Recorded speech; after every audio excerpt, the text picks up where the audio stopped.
Dear Dominique, it's Saturday. Thank you for your well wishes in your last video. I applied for my passport the other day, so let the waiting game begin.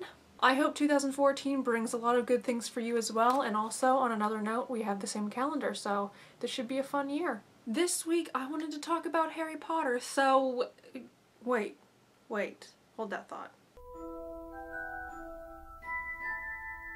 I think we're ready to go. Before I start discussing all of the books versus the movies, I wanted to talk about how I got into Harry Potter. I don't know why, but as a kid I hated Harry Potter. I had never read the books, I had never seen the movies, and every time one of my elementary school friends would talk about it, I'd be like, that's a bad series, and blah blah blah. I probably thought the devil had something. I don't know. I was crazy. However, at one point when I was about 9 or 10, my mom said, Marissa, listen, how about you just read the first chapter of the first book and see if you like it. So I sat down, I read it, and I thought it was fantastic. Within the first 4 books, the action scenes are so much more low-key than in the movies. When I was reading the second book, which was one of my favorites, and they got into the Chamber of Secrets, I was waiting for this big action scene with the basilisk, and there really wasn't one. Harry kind of ran around for a little bit, and then he stabbed the snake, and that was about it. Unlike in the movie when he's running through the pipes and he's jumping up onto the statue of Salazar,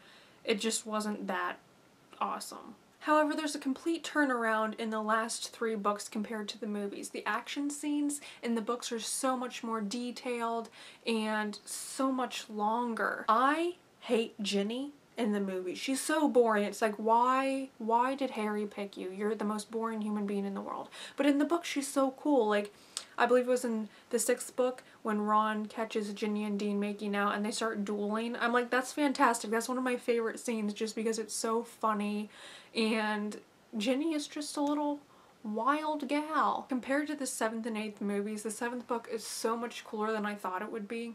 I didn't understand the 7th and 8th movies because they don't explain why Harry, Hermione, and Ron are going from place to place, and I got so lost. However, when I read the 7th book, I just remembered thinking, I can't believe that this is so much more mature than the other 6 books combined.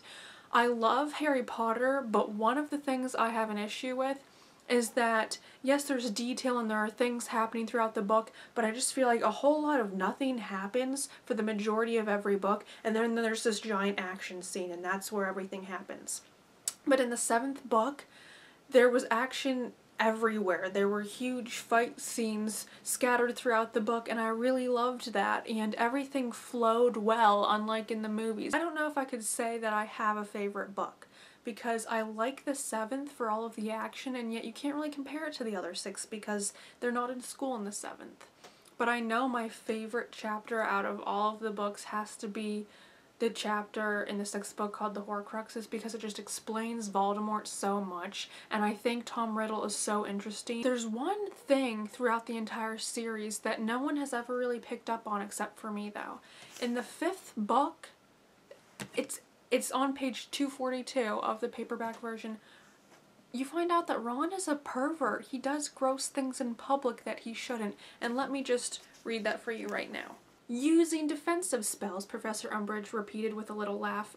Why, I can't imagine any situation arising in my classroom that would require you to use a defensive spell, Miss Granger. You surely aren't expecting to be attacked during class. We're not going to use magic? Ron ejaculated loudly. Ron, I don't know what kind of manners your mother taught you when you were a kid, but you keep that to yourself. I know you live in a dorm room with 4 other guys, but you gotta find time to take care of your business some other place than during class. So finally, that I've read the entire series, I feel like a proper Harry Potter nerd, and so I'm gonna go revel in that.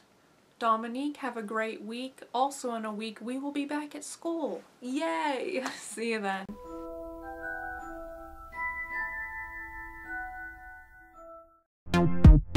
What do I want to be when I grow up? I'm Harry Potter, damn it, I should know.